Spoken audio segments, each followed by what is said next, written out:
ಇನ್ನು ಮೇ 9ರಂದು ಬಿಎಸ್ವೈ ಅಭಿಮಾನೋತ್ಸವ ಕಾರ್ಯಕ್ರಮದ ಹಿನ್ನೆಲೆಯಲ್ಲಿ ಹಾವೇರಿಯಲ್ಲಿ ಬಿಜೆಪಿ ನಾಯಕರಿಂದ ಪೂರ್ವಭಾವಿ ಸಭೆ.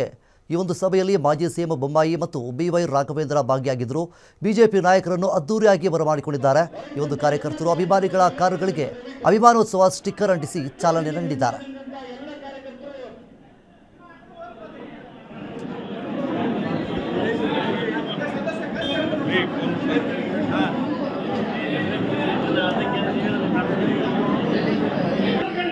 ಅಭೂತ ರಾಜಕಾರಣ ವ್ಯವಸ್ಥೆಯಲ್ಲಿ ಕರ್ನಾಟಕದ ಧೀಮಂತ ನಾಯಕರು, ಯುಗ ಪುರುಷರು, ರೈತ ನಾಯಕರಾದಂತಹ ಬಿಎಸ್ ಯಡಿಯೂರಪ್ಪನವರ ಈ ಅಭಿಮಾನೋತ್ಸವದ ಕಾರ್ಯಕ್ರಮ ತಾವೆಲ್ಲ ಬಂದಿದ್ದೀರಾ.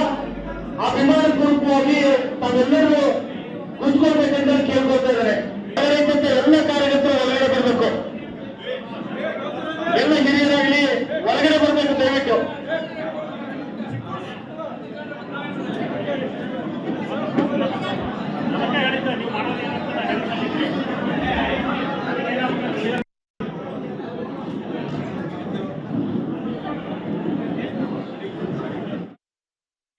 ಶಿವಶರಣರ ನಾಡು ಯಾವತ್ತೂ ಕೂಡ ನಮ್ಮ ಪಕ್ಷದ ಸಿದ್ಧಾಂತಕ್ಕೆ ಶಕ್ತಿ ಕೊಟ್ಟಂತ ಒಂದು ಕ್ಷೇತ್ರ. ವಿಶೇಷವಾಗಿ ಇವತ್ತು ಗೌರವಾನ್ವಿತ ನಮ್ಮ ನಾಯಕರಾದಂಥ ಬೊಮ್ಮಾಯಿಯವರ ಒಂದು ನೇತೃತ್ವದಲ್ಲಿ ಚಿತ್ರದುರ್ಗದಲ್ಲಿ ಬರೋ ಶನಿವಾರ 9ನೇ ತಾರೀಕು ರೈತ ನಾಯಕ ಸನ್ಮಾನಿಸಿದ ಯಡಿಯೂರಪ್ಪನವರು ಅವರ ಒಂದು ರಾಜಕೀಯ ಜೀವನದ 50 ವರ್ಷಗಳು ತುಂಬುತ್ತಿರುವಂಥ ಒಂದು ಈ ಸಂದರ್ಭದಲ್ಲಿ ಅಭಿಮಾನಿಗಳೆಲ್ಲರೂ ಕೂಡ ಸೇರಿಕೊಂಡು ಒಂದು ಅಭಿಮಾನೋತ್ಸವ ಕಾರ್ಯಕ್ರಮವನ್ನು ಚಿತ್ರದುರ್ಗದಲ್ಲಿ ಹಮ್ಮಿಕೊಂಡಿದ್ದಾರೆ. ಹಾಗಾಗಿ ಈ ಕಾರ್ಯಕ್ರಮಕ್ಕೆ ಸಂಬಂಧಪಟ್ಟಂತೆ ನಮಗೆಲ್ಲರೂ ಕೂಡ ಗೊತ್ತಿದೆ, ದಕ್ಷಿಣ ಭಾರತದಲ್ಲಿ ನಮ್ಮ ಕರ್ನಾಟಕದಲ್ಲಿ ಭಾರತೀಯ ಜನತಾ ಪಕ್ಷ 4 ಬಾರಿ ಆಡಳಿತವನ್ನು ನಡೆಸಿದಂಥ ಒಂದು ಉದಾಹರಣೆ ಕಂಡುಬಂದಿದೆ. ಮತ್ತು ವಿಶೇಷವಾಗಿ ಇಡೀ ರಾಷ್ಟ್ರದಲ್ಲಿ ರೈತ ಬಜೆಟನ್ನು ಕೊಟ್ಟಂಥ ಮೊದಲನೇ ಒಂದು ಸರ್ಕಾರ ಬಿಜೆಪಿ ಸರ್ಕಾರ ಅಂತೇಳಿ ಎಲ್ಲರಿಗೂ ಗೊತ್ತಂಥ ವಿಚಾರ. ಮತ್ತು ವಿಶೇಷ ಒಂದು ಹುಟ್ಟಿನಿಂದ ಸಾವಿನವರೆಗೂ ಕೂಡ ಕೊಟ್ಟಂಥ ಕಾರ್ಯಕ್ರಮಗಳಿರ್ಬೋದು, ಹೋರಾಟಗಳ ಮುಖಾಂತರ ಸಂಘಟನೆ ಕಟ್ಟಿದ್ದಿರ್ಬೋದು. ಈ ರೀತಿ ಮತ್ತು ಯಡಿಯೂರಪ್ಪನವರ ಒಂದು ಹೋರಾಟ ಮತ್ತು ವಿರೋಧ ಪಕ್ಷ ಮತ್ತು ಆಡಳಿತ ಪಕ್ಷದಲ್ಲಿದ್ದಾಗ ಎರಡೂ ಅವರ ಮುಖಗಳನ್ನು ನಾವೆಲ್ಲ ನೋಡಿದ್ದೀವಿ.